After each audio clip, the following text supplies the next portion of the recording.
Hey fam. Just kidding, you're not my family. I don't know who you are. Ha ha ha ha. All right, let's talk about lesson planning with an elementary art teacher. Me, the elementary art teacher, Alicia Hagen, Miss Hagen. So, lesson planning. What? You have to plan lessons and submit them? Oh my gosh, how do you do that? You know what? When I was a first year teacher, I don't know how I'm going to do this. We learned it in college. We didn't learn it that well in college. We wrote like crazy pages and pages and pages of plans and for like one lesson, not for 8 different grade levels and 8 different lessons. That's crazy. Elementary art is just a whole different beast. So I'm going to show you how I currently do elementary art lesson plans each week, every Sunday night in my comfy clothes for 2 hours, probably-ish, every Sunday, in a panic, in a stress, but that's just how it is. Here we go. That's my lovely slide. Okay, I have a Google Drive, Google Drive, as one does. And I have folders on folders on folders. So I have my lesson plans in one folder. And I will label them O1 for week 1 with a date so I can remember what date it was. Whoopsie, let's go back. So last week was week 9, so I'll click on my week 9. I actually have it brought up here. And I have invented an amazing template that works for me, but it might not work for everyone, but I think it's amazing. So my first page is an overview. Week 9, September 25th to the 29th. That was last week. Oh my goodness. My general class plans. This is like the learning objectives and just basic in your face what we're going to do this week. So if someone opened this, they'd be like, oh, this is what each grade level is going to do this week. Cool. We have this winning recipe learning target objective thing we have to do at our school, and it's actually pretty helpful, and I follow it. So we have to have the who, and I label that in purple. Artists will, and I have kindergarten first, second, third, fourth, fifth, sixth, and preschool. We didn't have preschool last week, so I don't have a learning target for them. They just had to stay home and chill. So let's see. So who is in purple, and then a verb, create, plan, design, build, that kind of thing. So I have a lot of creates in here because it's art and we create a lot. Or we design, we plan, we build, we explore, we experiment. After the verb, you have a what? What are you verbing? You are creating a line sculpture. You're creating a portrait.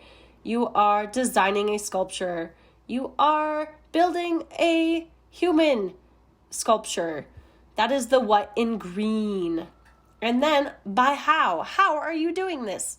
That is in red. So how are we going to make a portrait? We're going to do it by collaging a variety of objects. How are you going to build a human sculpture? You're going to do that by creating wire armature. Okay, that's a by how. I actually really like this structure of learning targets. So thank you, my district, for showing me the ways. Down here, I will write like what we're going to do next or if I have a plan for them in the next following weeks so I don't forget, and sometimes I put links. All right, now for the meat of the lesson, because honestly, this could be my entire lesson plan and I'd be good. It's all in my brain, but it's not because I've created this pages on pages template. Each grade level has its own page, and when I start typing things in, it becomes more than one page. So I first start with the standards. I have them all up here so I can just remember what kind of actually, I don't remember all of the standards, so I can reread some of the standards.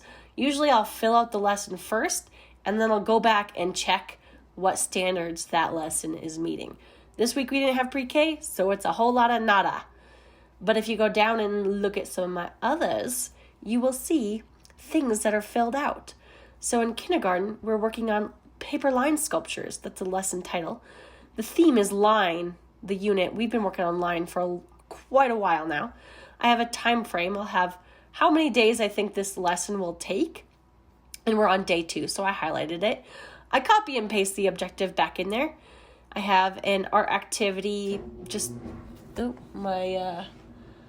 My air conditioning just came on. Maybe you can hear that in the background. I don't know. Anyway, I put what art activity, the general art activity. Inspiration would usually be a link to like a book or an artist or something. but it seems like I haven't put anything in here. Oh no. Let me just scroll down to 4th grade. As you go looking through these, you can see that I've also color-coded them. I do label each grade as a rainbow color. So 4th grade is orange. They have the most filled in right now. They have their vocabulary, all the stuff, materials, resources. Resources is like a blog or something that I found the lesson on. Sometimes it's Pinterest. I just put a link in there so I can go back to it. Some prep. The assessment would be like a checklist that I need the students to accomplish. So what exactly am I looking for when they're making their project? The steps is, how am I going to teach this? Usually I dig deep in my brain and I start writing like, first I'm going to say this, then I'm going to do that, then the students are going to go here, and then I'll say this. And then I go down and down and down. Then I can visualize what I'm going to say to these students so I don't just end up with a whole lot of flub in my mouth like, blah, blah, I don't remember what we're doing. What are we, blah. But yeah, this helps me so I can, step by step go through how I'm going to teach it. The extension and support is also important because sometimes kids get done early and they have 10 minutes left. What are you going to do for them? Are they pros at what they're doing? What else could they do? And then the support is, are some of these students just not getting it? How are you going to help them? The struggle buses. And I will write in this table for each grade level every week. Sometimes I don't have to start from scratch every week. I can just unhighlight this, highlight this, and do a little changes to some of these things, and it's a little bit easier. All right, once my lesson plan is done, this is for me. I send it off to admin. These are the people who look at it, the adults. The kids don't look at this. I look at this. But the kids do look at my slideshow presentation. Not this one. That was the start of this thing. Okay, my slideshow presentation. Usually I just copy and paste my learning targets back in here, and they're also drawn on my whiteboard, which I will show you in a little bit. So here I have my learning target, and then any photos or things or YouTube book links that just pop up here that I want to show them and talk about. Some samples I just pull from the Google sometimes. And I'll do that for each grade level too. Sometimes they have more pictures underneath their grade level, or sometimes they have less. Like 3rd grade had 1 picture because I can just show them the stuff. I don't really have a lot to show them in my slideshow.